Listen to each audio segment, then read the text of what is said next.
भारत इतिहास की कई वीरांगनाओं की जन्मभूमि रहा है। अमृतसर के पास के गांव में जन्मी माई भागो उनमें से एक है। वो इतनी बहादुर थी कि एक बार 10,000 मुगल सैनिकों ने उनसे लड़ने के बजाय युद्ध के मैदान से भागना ही सही समझा। माई भागो की वीरता और दृढ़ता इस तरह की थी कि गुरु गोविंद सिंह सिखों के 10वें गुरु ने उन्हें अपना अंगरक्षक नियुक्त किया था। आज की वीडियो में हम जानेंगे पहली सिख महिला योद्धा कही जाने वाली माई भागो का इतिहास। माई भागो की 2 पीढ़ियां गुरुओं की सेवा कर चुकी थी। बचपन में उन्होंने गुरु अर्जन देव की शहादत और गुरु हरगोबिंद पर सेना के हमलों की खबर सुनी थी।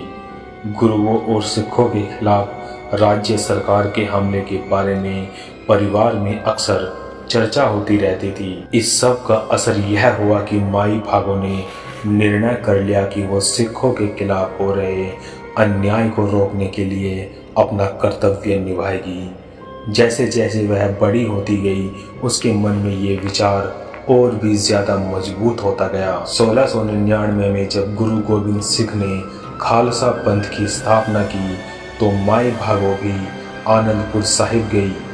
वह वहां रहकर युद्ध और आत्मरक्षा की कला सीखना चाहती थी, लेकिन उनके पिता उन्हें गांव ले आए क्योंकि वह एक महिला थी, न कि पुरुष जो लड़ाई में जाती। हालांकि तब भी उनके मन में खालसा सेना में शामिल होने का विचार कायम रखा। गांव लौटने के बाद माई भागो ने मार्शल आर्ट, खास तौर से भाले का इस्तेमाल सीखना शुरू कर दिया। पास के जंगल में जाकर वो भालों से पेड़ों को छेदने का अभ्यास करती रही। इस दौरान मुगलों की सेना ने आनंदपुर की घेराबंदी कर दी। उस समय क्रूर मुगल बादशाह औरंगजेब का शासन था। उसने शरिया कानून वापस लागू कर दिया था।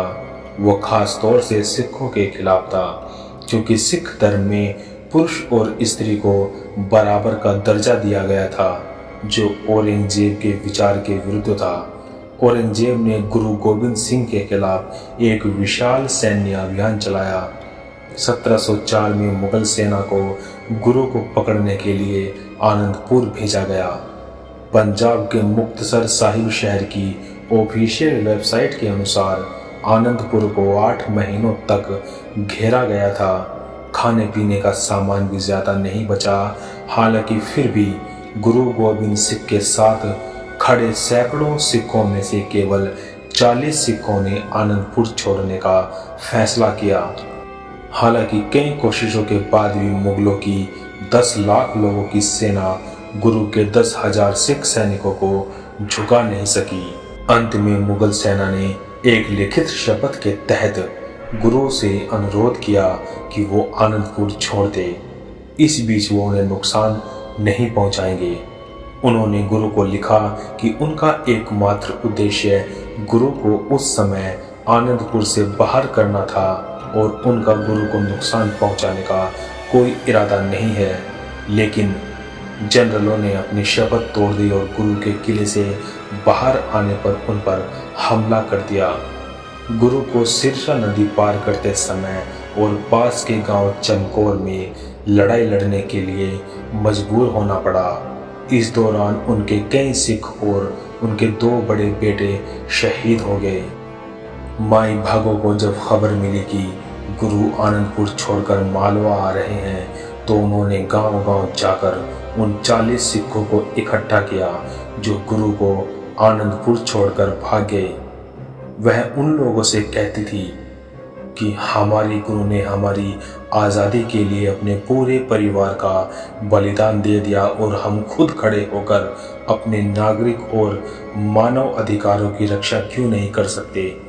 इन बातों ने उन 40 सिखों को इतना प्रभावित किया कि वो माई भागो के साथ मुगलों को रोकने के अभियान में जुड़ गए। माई भागो ने खिदराना की ढाब, जो कि वर्तमान में मुक्तसर झील है, वहां पर मुगलों की सेना को रोकने की योजना बनाई। दरअसल यह झील आसपास कई मील तक पानी का एकमात्र स्रोत था। जब गुरु का पीछा करते हुए मुगल सेना झील पर पहुंची तब तक माई भागो और उनकी टुकड़ी ने जवाब देने के लिए झील के चारों ओर खुद को तैयार किया हुआ था। सिख फौज ने मुगलों की सेना का डटकर सामना किया। दिसंबर 29, 1705 मुक्तसर झील पर खूनी संघर्ष हुआ। लगभग 40 सिखों ने मुगलों की 10,000 सैनिकों की सेना का डटकर सामना किया और उन्हें धूल चटा दी। इस लड़ाई में माई ने सबसे आगे की पंक्ति के सैनिकों के साथ लड़कर अपनी बहादुरी का परिचय दिया। भाले में उनकी महारत भी सबने देख ली। इससे पहले कि कोई सैनिक उन पर हमला करने के लिए तैयार हो पाता, वह धरती पर गिरा हुआ होता और उसकी छाती भाले से छलनी हो गई होती। मुगल सेना इस विरोध के आगे टिक न सकी और उन्होंने पीछे हटना ही बेहतर समझा। इतिहासकारों का कहना है कि मुगलों ने अपने घायल सैनिकों को भी लावारिस छोड़ दिया और जितनी जल्दी हो सके वापस लौट गए। युद्ध जीतने के बाद गुरु ने टीले से नीचे आकर घायल और मृतकों की देखभाल की। उन वीर योद्धाओं में से केवल माई भागो और महान सिंह ही जीवित बचे थे। महान सिंह ने गुरु गोविंद सिंह से आनंदपुर किले में उन्हें छोड़ देने पर माफी मांगी। अपने अनुयायियों के प्रति असीम दया दिखाते हुए गुरु गोविंद सिख गुरु ने उन बहादुर सिखों को 40 मुक्त यानी 40 मुक्त का नाम दिया। महान सिंह ने भी इस युद्ध में प्राण त्याग दिए थे। युद्ध में माई भागो कौर भी बुरी तरह घायल हो गई थी। हालांकि इलाज के बाद वो स्वस्थ हो गई। उन्होंने गुरु गोविंद सिंह से उसकी सेना में एक संत सैनिक बनने की इच्छा जताई।